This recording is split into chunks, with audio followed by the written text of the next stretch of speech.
ଆଜିର ପଞ୍ଚାଙ୍ଗ ଆଜି 2026 ଅଗଷ୍ଟ ମାସ 20 ତାରିଖ ଓଡ଼ିଆ ଭାଦ୍ରବ ମାସ 4 ଦିନ ଗୁରୁବାର ଶୁକ୍ଳ ପକ୍ଷ ଅଷ୍ଟମୀ ତିଥି ଯାହା ରାତ୍ରି 10:09 ପର୍ଯ୍ୟନ୍ତ ରହୁଛି।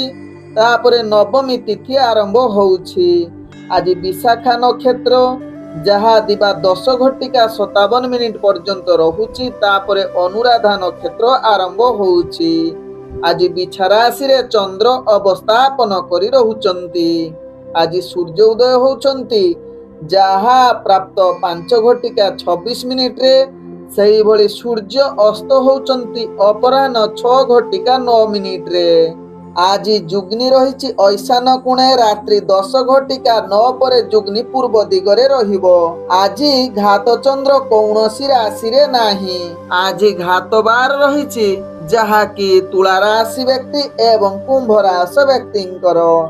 ଆଜି ମୃତ ବ୍ୟକ୍ତିର ଦିବା 10:57 ମଧ୍ୟ ରହିଛି ଏକ ପାଦ ପୁଷ୍କର ଦୋଷ। ଫଳ ରହୁଛି ବଂଶ ହାନି।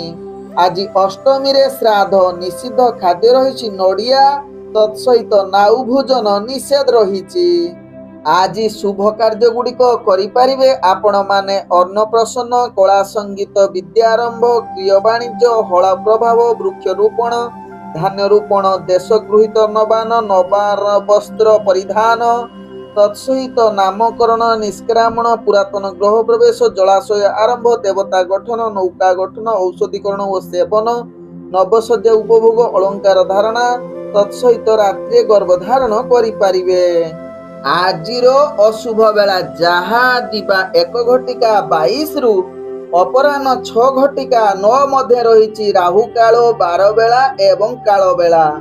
ସେହିଭଳି ରାତ୍ରି 12:14 ରାତ୍ରି 1:58 ମଧ୍ୟ ରହିଛି କାଳ ରାତ୍ରି। ତେଣୁ ଏହି ଅଶୁଭ ସମୟରେ କୌଣସି ଶୁଭ କାର୍ଯ୍ୟ କରନ୍ତୁ ନାହିଁ। ଆଜିର ଶୁଭ ବେଳା ଯାହା ପ୍ରାପ୍ତରୁ ଦିବା 7:02 ମଧ୍ୟ ରହିଛି ଶୁଭ ବେଳା। ସେହିଭଳି ଦିବା 9:26 ଦିବା 11:50 ମଧ୍ୟ ରହିଛି ଶୁଭ ବେଳା।